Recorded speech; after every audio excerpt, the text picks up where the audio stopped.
Dans cette vidéo, je vais te montrer comment j'ai fait pour générer 146 000 € de vente en 4 jours pour un de mes clients en copywriting juste en envoyant des emails à sa liste email et surtout comment tu peux faire la même chose pour tes clients si jamais t'es copywriter ou alors pour ton business si jamais t'es entrepreneur ou infopreneur. Au passage, si tu me connais pas, je m'appelle Priyank Mohan, j'ai créé la méthode Copywriting Wizards et aussi j'ai une agence de copywriting qui sert les plus grands entrepreneurs français. Et du coup, cette vidéo elle est pour toi si jamais t'es copywriter et que t'as des clients pour qui tu fais du copy ou alors si t'es entrepreneur ou infopreneur et que t'as envie d'implémenter ces stratégies dans ton business. Du coup, je t'ai découpé cette vidéo en 5 parties et je commence tout de suite par te partager mon écran. Let's go. Donc là, on se retrouve dans mon écran et là, on est en train de simplement de passer en revue un outil qui s'appelle Airos, tu vois. Donc là, tu peux voir toutes les ventes que le client a fait. En l'occurrence, ici, donc là, je me suis mis sur le calendrier à la date à laquelle c'est arrivé. Donc c'est arrivé durant le mois de novembre, entre le 24 et le 28 novembre 2022. Et là, tu vois qu'on a fait 146 307 $ de vente. On a fait 206 ventes, il y a eu 98 calls. Et au total, du coup, tu vois réellement que ces ventes-là, elles ont été générées du coup à cette période-là. Je te montre maintenant du coup la source des ventes pour que tu vois vraiment en fait que ces ventes viennent effectivement des emails. Je te montre ça tout de suite. Ok, tu vois, donc là, j'ai sélectionné la date exacte que je voulais te montrer, donc entre le 24 et le 28. Et là, tu peux voir du coup, ici, tu as différentes colonnes. La première, ça te montre la source, tu vois. Donc là, tu vois que ça a été fait par email, etc. Et puis là, tu vois les ventes générées par ces emails en particulier. Donc là, tu peux voir que l'email 22 a fait 1080 $ de vente. L'email 29 ici, il a fait 1458 $ de vente. Puis tu as cet email là qui a fait 670 $ de vente. Puis tu as celui-là qui a fait 3650 $ de vente. L'email 26 qui a fait 1000 $ de vente. Et tu peux voir donc sur le côté que tout ça a eu lieu le 28 novembre et donc ça continue. Tu peux aller à différentes pages, tu vas voir qu'il y a eu plein de ventes qui ont été faites le 28. Il y a 2 ou 3 pages de vente sur le 28. Donc là tu peux voir que par exemple l'email 7 il a fait 1000 $ de vente. Là on est toujours au 28 et tu as l'email 27 qui a fait 1350 $ de vente. Donc là je remonte un petit peu dans le temps, je vais au 27, donc la veille. Tu peux voir que l'email 23 il a fait 1350 $ de vente. Puis on a par exemple l'email 22 ici 1350 $ de vente sur le 27. Et donc tu peux voir qu'il y a eu plein de ventes qui ont été faites, la plupart venant des emails. Il y a juste quelques ventes qui viennent par exemple de l'SMS marketing parce qu'on faisait des relances SMS, mais majoritairement, les ventes que je te montre là ont été faites sur 4 jours, juste avec des emails. Ok, maintenant que j'ai fini avec la partie proof de cette vidéo, j'ai envie de te montrer vraiment concrètement comment est-ce qu'on a fait pour avoir de tels résultats. Et donc je te montre la première étape de ces stratégies, c'était donc simplement bosser sur l'offre du client. Et donc ça, je tiens à te le dire, le client a fait un super taf de ouf sur son offre, il a vraiment créé une offre de malade. Et concrètement, donc déjà il y avait une offre super au niveau de la formation qu'il vendait, au niveau de l'accompagnement qu'il vend, etc. Mais là il avait vraiment créé une offre de ouf pour le Black Friday qui était littéralement une offre que personne ne pouvait refuser, tu vois.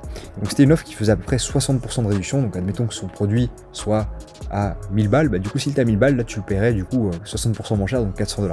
Au niveau du funnel, comment ça se passait? Donc en fait le funnel était super simple, on travaillait uniquement sur la liste email, donc il n'y avait pas d'acquisition, on a mis 0 budget en pub, il n'y avait personne qui venait du trafic froid, c'était juste sa liste email.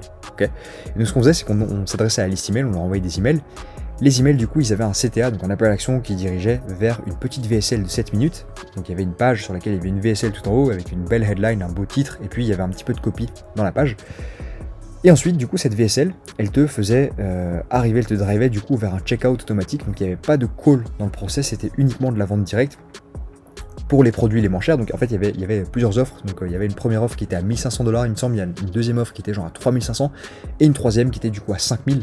Et donc les deux premières offres, celle à 1005 et à 3000, se vendaient automatiquement par checkout direct. Et puis tu avais la dernière offre qui se vendait du coup juste par call, mais celle-là, les ventes de celle-ci étaient minoritaires. La majorité des ventes ont été faites avec la vente directe sur l'offre, le produit à 1500 du coup.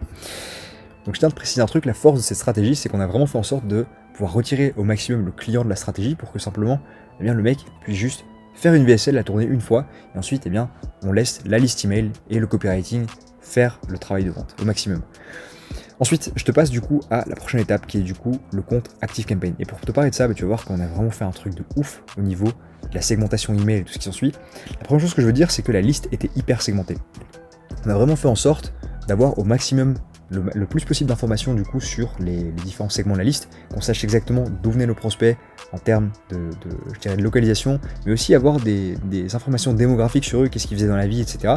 Et vraiment pouvoir comprendre leurs intérêts. Et du coup ça nous a permis de vraiment personnaliser le copy le plus possible pour que simplement les prospects, les lecteurs se sentent le plus compris possible. On voulait que les gens qui nous lisent aient le sentiment d'être compris, qu'on soit vraiment les personnes qui comprennent exactement ce qu'ils vivent et qu'on ait littéralement la solution. Alors, je te parlais de la segmentation, donc on l'a segmenté sur base de leur localisation, on a aussi segmenté sur base de leurs intérêts. Donc si par exemple, tu es au Canada et que tu as démontré un intérêt et que tu as interagi du coup avec des emails, par exemple dans lesquels je te parlais de mindset, dans lesquels je te parlais je sais pas, de liberté financière, bah du coup je te taguais sur base de tes intérêts, donc je te taguais comme ayant un intérêt pour la liberté financière, pour le mindset, et du coup tu recevais des emails qui étaient différents, des gens qui avaient d'autres intérêts par exemple. Un autre truc complètement ouf qu'on a fait pour ce client, c'est que on a envoyé jusqu'à 50 campagnes email différentes au départ d'un même compte ActiveCampaign par jour. Donc ça veut dire que il y avait 50 pièces de copies différentes qui partaient chaque jour au départ de ce compte ActiveCampaign pendant cette grosse promo. Bon, je sais ce que tu dis, tu vas te dire que je suis complètement malade d'envoyer 50 emails par jour, mais sache que une même personne ne recevait pas 50 emails. Ce qui se passait, c'est que du coup on avait tellement segmenté que tu te doutes bien que selon les différents segments, il y avait 50 pièces de copies, 50 emails différents qui partaient chaque jour. Et pour te montrer, je te partage juste l'écran du coup dans le compte ActiveCampaign. Donc là tu vois, on est dans le compte ActiveCampaign, je te montre juste la date, je te la mets en évidence, tu vois que ça s'est passé le 28, ok. Donc là il est écrit du coup iTicket, acheteur, Canada, Black Friday, etc. Tu vois, donc ici, là, regarde, donc c'est passé le 28, le 28, le 28. En fait, toutes ces campagnes-là, c'est des emails différents qui ont été envoyés, tu vois. Donc ici, il y a eu, donc regarde, ça, je te montre juste du début, parce qu'il y en a vraiment énormément. Donc là, tu vois, on a envoyé un email le 28, deux emails le 28, trois emails le 28, 4, 5, 6, 7, 8, tu vois, on a envoyé vraiment des dizaines et des dizaines d'emails le même jour. Et en fait, tout ça, c'était des emails différents, parce que c'était des emails qui s'adressaient à des segments différents. Là je continue parce que le 28 du coup on en a envoyé énormément. Et donc ça continue, tu vas voir qu'à la page suivante ça continue. Donc là le 28, cet email là a été envoyé le 28, l'email ici aussi a été envoyé le 28. Et en fait ça continue, il y en a vraiment plein. Et voilà, là on est arrivé au 27. Et au 27 c'est pareil, tu vois, le 27 on a aussi envoyé je pense à peu près 51 emails différents au départ du même compte ActiveCampaign, tu vois.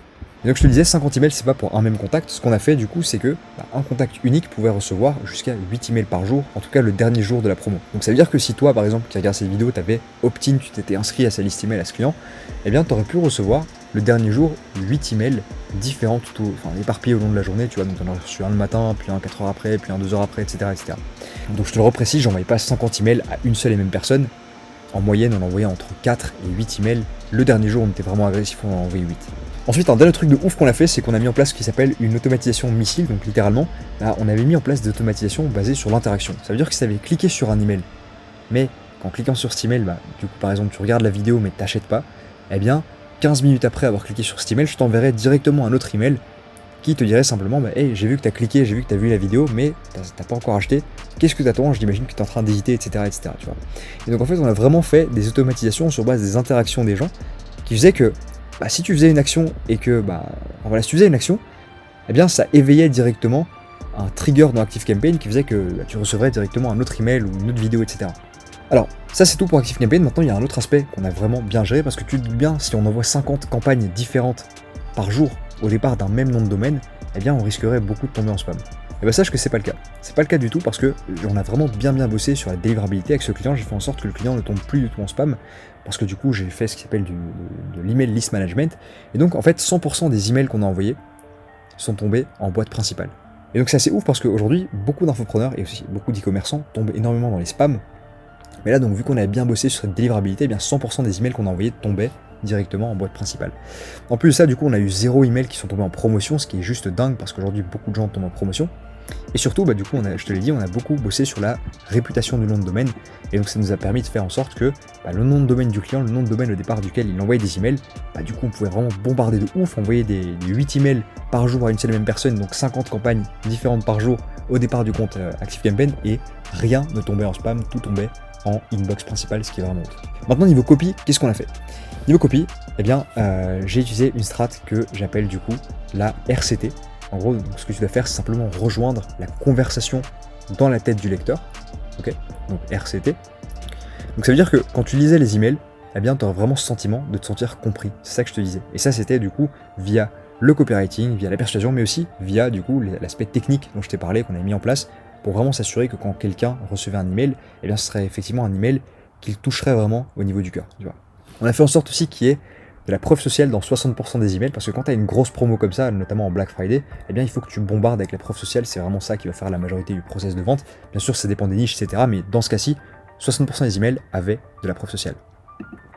Et enfin, dernière chose qu'on a faite niveau copywriting, c'est l'utilisation de la force of nature. J'espère que comme d'hab, tu as kiffé mon accent anglais.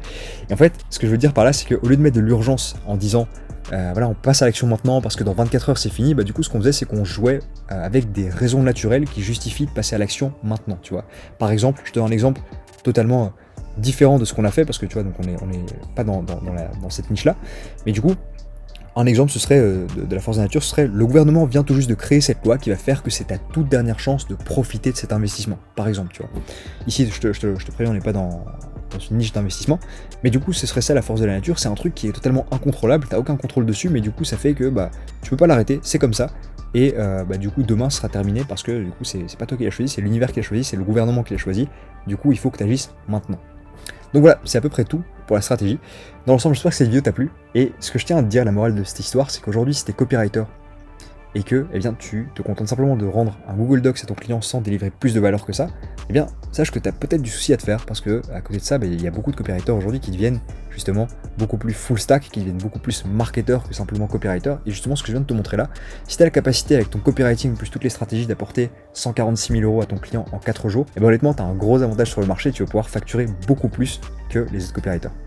C'est tout pour cette vidéo. Au passage, si tu viens de commencer le copy, j'ai fait un cours totalement gratuit. Je te mettrai le lien juste ici auquel tu peux accéder. Simplement, je t'apprends du coup à faire tes premiers 1500 à 5000 € par mois avec le copywriting en tant que débutant. Tu peux cliquer juste là pour y accéder. Et puis moi, je te dis à très vite. Ciao.